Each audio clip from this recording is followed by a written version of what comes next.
What's up guys, this is Cher talking, welcome back to my channel. Today's video is about news for months in SaGa UniverSe. They just announced double banners. One is a UDX, the other one is a festival. And we don't have any new event, we will just have a challenge today for a new mighty foe in the 3.5 anniversary boss rush. Besides that, it's just the two new banners that will drop by tomorrow. With the UDX banner having Aslana that is party support, exactly like Fulbright, but for different reasons and different setups, and Brun that will be a platinum style. This guy here is more of a remembrance bait. And then we have romancing Ludwig, that brings Ludwig that has also damage but defense boosts. We have Meline, that's a damage dealer, and Evelyn, that is a debuffer. Well, I have all the information about these characters because we are going now for Reddit, because Hands43 did this amazing job of capturing all that we have information from the videos released on the Taiwanese YouTube. So Aslana is a MArts user, but she's actually support, full support. You can see that her agility is 111 and STR is just 108 and endurance 74, wheel 80. Those values are not that great, but they will be more than enough most of the time. And she starts with 12 BP, gets 6 BP per turn when you consider all her passives, and on turn begin she casts Sculpture in place. For the party, when you get attacked, you grant yourself a damage block for one time and for only one turn. So if you are in a fight where a boss attacks multiple times, for example 4 AoEs, the second one will be negated. That means that if all 4 attacks had the same damage, you are reducing, well, at least 25% of the total damage. And then also another passive, Glory of Beauty. When anyone in the party is attacked by a resist attack, they will buff their STR Dexterity and Intelligence by 5%. She will cast this every turn, so this will always be active. Buff values last for 4 turns, but they reduce values by the passage of time. I don't think the buff value is great, just 5%, but this damage block can be interesting in some fights, but not exactly something that will be using too much. Then on the turn begins, she gives 15% increase to the party via attack boost and another defense boost via 15% damage reduction, and also has intrinsic, so only 20% damage potential, 37% chance to evade resist attacks, and 40% damage reduction when resisting. Alongside a defense boost, well, she can survive, especially if you bring other defense boosters as well. Her skill number 1 is free, and there is a chance to debuff the enemy endurance by 15%. It's free, so, oh, that's nice, and even can debuff.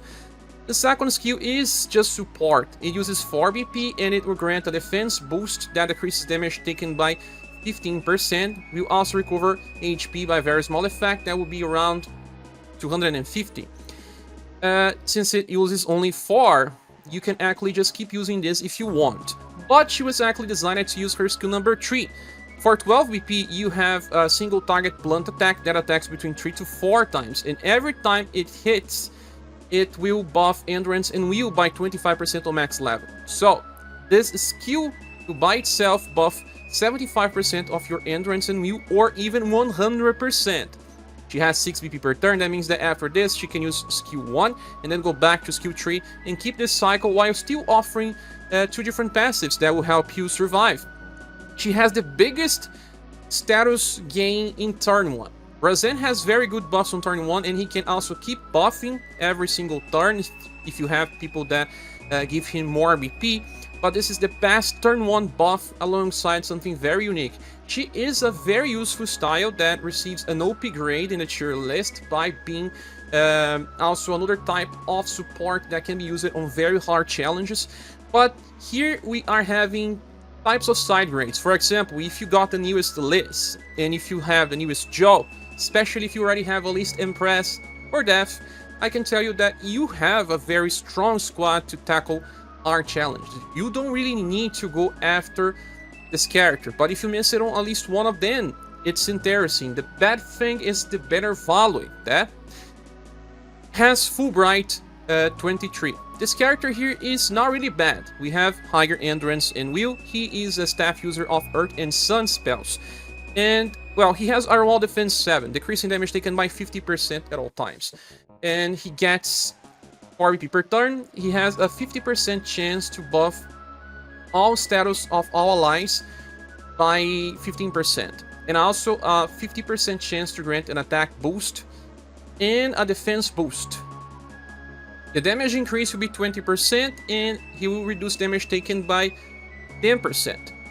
Then he still has a 50% chance to grant an end of turn region that lasts for 2 turns to all allies. So if you say that he has 50% for each one of these things, on average you have this happening once per turn. But it's all about RNG. It's passive number 2. When he uses skill number 2 or skill number 3, he will buff all status for all allies by 5%. And he will also grant 10% damage increase and 10% damage reduction. So, now we have more effects, right? But they are still nowhere close to what Liz can offer. And skill number 1 is an AoE morale down to the enemy alongside guard down. Morale down will decrease damage taken by 25%. So yeah, he does have defense boosts and now a morale down. That's pretty cheap, only 3 BP. And guard down will increase the damage that we can inflict, although it's not as important. And the second skill is an 8 power single target stun attack that can debuff endurance and will by 15%, and will also buff the endurance of all allies by 40% on max value. So he gets 4 BP per turn. There will be a time where he will not have enough, but his cycle is to use skill 1 and then skill 2. In this cycle he is perfect. He can always use this if he wants. And now he has something that Maria has. Remember the recovery and reviver that costs also an evasion shield for 1 turn? He has it. 2 times per battle you can recover, revive, and heal a lot, and it does not use LP. So, very nice, and this guy here is kind of similar in a way to Elizabeth. Elizabeth's more offensive, he's more defensive, and I can tell you that he deserves a triple S grade in his tier list. He's not better than Liz in my opinion, but he's a little different. He buffs endurance and, well, still works, but not as good. Then we have Bruni, that is a rapier of the earth element, and very good status for a platinum style. 101% endurance, 107% will, but damage is not that great. Dexterity is 98 and intelligence is 90 because he can use spells as well. So after using skill number 1, that is a skill that recovers 3 BP and buffs his own will by up to 40% if you manually level this up, but it starts on 30%. You have also chance to recover S2. S2 is a 9 BP skill that grants himself a defensive stance that will decrease damage from spells by 25%. That lasts for 3 turns, and he will grant a defensive stance versus indirect attacks. That's better than spells because all spells are indirect, but also some skills are indirect. That lasts for 3 turns as well. And he will buff will of everyone else besides him by up to 40% if you manually level this up as well. But he himself doesn't get it. He needs to use his skill number 1 to get. So he gets a worse defensive stance, but, well, he has very good will, so it's not gonna suffer much. And this is his cycle, to keep using skill 2 and skill 1 to try to recharge the usage of skill number 2. But I don't think this is such a good skill to be only 1 time per battle. Because 50% chance to recover, it's still not a guarantee, right? Skill number 3 is a 9 BP attack with double S power that can debuff the intelligence of the enemy by 20% and will buff will of all surviving allies by up to 30%. This is a skill that he stole from Tsubaki, and since he has Scrum Guard as Tsubaki, that's actually pretty good. Decrease damage taken for the squad by 20% as long as everyone is alive. He also decreased damage taken by 30% and magic damage by another 50%. So yeah, he won't take much damage, he will help people survive and can even buff and debuff. A very useful style for Remembrance that's better than many premium styles from the past year, and very helpful for those that are needing help. I believe this character deserves an SS Plus grade in the tier list. Just remember that he's a Platinum. You can summon for him later when he gets added to the Platinum pool. Then we have Ludwig. This character here is a mix of a hybrid design. He uses spells, he can attack with physical, he has 90% endurance and will, so the stats are pretty nice, but love and charisma suffer. Damage increases by 30. When using spells, his damage increases by another 30. When being attacked, reduces damage taken by 30% and still has a 25% chance to negate damage completely, but lose 1 LP by the start of a fight. Then on the start of a fight, he also grants Code of Indestructibility. When HP is not full, damage increases by 15%, but damage taken reduces by 10%. On critical HP, attack will increase even further by 20%, and he will have now a 25% chance to reduce damage taken by 100% to all allies besides self. So, if you leave him on critical HP, you have now 25% chance to block damage. You can see that this is kind of similar to Aslana Malek, where you have one hit to negate, and in this case, any hit will be negated as long as he's on critical, but it's strange how you place it on critical, right? We'll talk more about that. He also recovers 2 EP when he's attacking, and on turn begins, he grants a hit up extreme that increases damage by 30%, triggers 5 times per battle to reach 150% just by this passive alone. Well, this character has a 2 BP attack that buffs his own endurance and intelligence, and that is a shadow spell. The second skill is a spell that can only be used once per battle. It will grant himself a 50% increase into shadow damage, and now to all allies besides himself, he will give 5 BP. He will also apply this defense boost very large for 3 turns, decreasing damage taken by 50%, much like Liz Karatsu Water Wall, but for 3 turns. He loses 10% of his HP when doing so. Skill number 3, a 10 BP 8 power single target attack that before attacking he grants himself morale up, and then he will attack. Then after attacking he follows up with Flash of Death, that is a double S power spell, so he's in hybrid. His morale up very large increases his damage potential by 40%, so this will feel like a very high end 4S attack, and you even get more damage on the next turn as well. So pretty powerful by itself, and he does not hurt the allies like his passive style.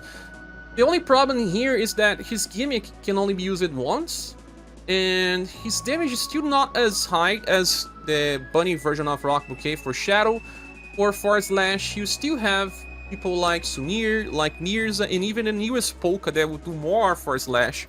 So I don't know, he does have this interesting mechanic of reducing damage by 100% when he's on critical, but getting to critical is very specific, and I don't think people need to get this guy, especially if they already have people like I said, Mirza and Polka. You can just use them. He will make Saruin squads better, but so will many other characters. I believe that he deserves triple S grade, I'm unsure, but I will say that he's really not needed. Moving on, we have Meline that had a chance to come back, but failed a little. 113 STR and 97 agility are not that great, could have been higher for a character that only has 76 endurance and 85 will. When she attacks with lightning skills, damage increased by 20%. When attacking, she also self-recovers by very small, that will be around 250, and by the end of a turn she cleanses ailments and recovers HP by around 1.2k. That's good. Yeah, she keeps herself afloat. And when she's on full HP and attack, she grants herself this attack boost that increases damage potential by 15% and recovers 2 BP. When HP is not full, she would then grant herself a defense boost that decreases damage taken by 25%, stacks, lasts for 2 turns, and will also recover 1 BP and 250 HP. So yeah, you have a better effect when you are not on full HP, since defending is always better than just increasing your damage potential. She still has intrinsic sword 4 that increases damage potential by 20%, decreases damage from enemies when resisting by 40%, and 37% chance to evade resisted attacks. And for our skills, we have this skill number 1 that attacks 2 times with Demi Loon. That's a deep power attack. 2 times deep power will be similar to entry level of double S power with just 5 VP, that's okay, and because she attacks 2 times, she's gonna trigger her passives 2 times. Now, skill number 2, when attacking, you have 3 hits of deep power. Well, this one will not trigger the effects twice, because it's just one skill being used. For 9 BP, we saw this a much time ago. It's nothing special. Then the third one is a 9 BP triple S skill that is also fast. And after she attacks, she enters an evasive counter stance that she counters with Demilune Echo. That's not really that strong anymore as well. So she wants to be a damage dealer, but she has lots of competition for Lightning because of Creator and Silver, and now for Slash, a lot of competition with Mirza, Polka, and Sumir. So I really don't think this character is good enough to pull, and she will only get an SS plus grade, much like Khalid. It's very similar to the latest version of Khalid. The last one is Evelyn, and she's a Shadow Spellcaster that has just 116 intelligence. At least her agility is above 100, that's very nice, and will is 96, just endurance that is low, but it's usually common for Shadow Mages anyway. Now, we need to talk about skills first. Skill 3, it's a 9 BP AoE Shadow attack that will debuff the enemy's intelligence by 15%, and then will buff intelligence of herself and all allies by 25% on max level. Not just 25, because when she attacks with any skill, she buffs intelligence by 15%, so a total of 40% when using skill 3 and at least 15% when using any other.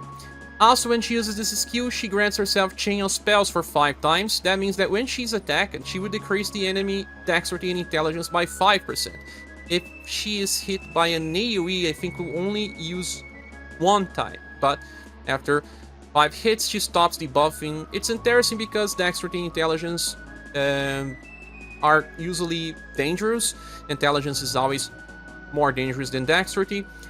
So it works for bosses that uses gun, bow, rapier skills, and also tries to apply ailment. Also, every time that she attacks, she recovers HP by around 250. Now, when being attacked, she also decreases damage by 25%, and by the end of turn, she recovers 2 BP. Attack damage increases by 30%, and when attack lands, she has a 37% chance to debuff the enemy intelligence by 15%. Now here we have a little bit of a problem. If she's debuffing too much, you trigger the fire weakness faster than expected, hence why it's good to use people like ScherBR Halloween style. You always know how much you are debuffing. There is Igomol that can sometimes get out of hand. There's Medea that many times can get out of hand, but if the boss uses the fire weakness on the end of turn, that's awesome. But if it triggers the fire weakness before it attacks because you debuff it too much, this can be a little bit of a problem. Skill number 1 is a 1 BP AoE Shadow attack that has a chance to buff the STR by 15%. That's amazing for a 1 BP skill. The second one is a single target Shadow and Pierce as powered attack that has a chance to poison the enemy. Well, poison is made for Carmine, but we have so many characters that can poison anyway, especially for staves. So not much value on this. I think that she's an okay intelligence debuffer, but I can see much more usage on even Igomol, or if you already have Esper Gal Halloween style, or even Medea if you are debuffing intelligence. But she can debuff dexterity as well. That's a very unique combination. But if you miss it on these characters that I said, she can offer you something. I think that she deserves an SS plus grade, but well, if someone disagrees, I will still decide upon this. She's a pretty gimmicky character, and Medea has morale down. She's much better, in my opinion. Now, this banner has very low volume. Ludwig has a very interesting gimmick, but his banner companions are not really that great, are easy to skip, hence why I'll be giving him a Bronze Plus award. As for the UDX banner, I do think that Fulbright and Aslana Melek are easier to slot than the other characters, especially for those that didn't summon for Razan, just started the game now. If you are a very new player and you summoned for Joan and Liz, maybe adding a third support can be good for you. And, well, exactly 4 supports if you manage to get Fulbright. I still believe it's better to drop once you get Aslana Melek, unless you are very close to a pity if you want to get Fulbright. Still, I believe this banner is easy to skip if you summon it for Liz, because she just offers better setup to reduce damage. And this banner will receive at least Silver award. Both are skippable by most players, and you can at least wait 1 week to decide what to do. With all that said, this is my opinion. What is yours? Please see here on the comment section. Thank you so much for watching. Please subscribe if you haven't, and I hope to see you soon in the next video or live stream. Bye.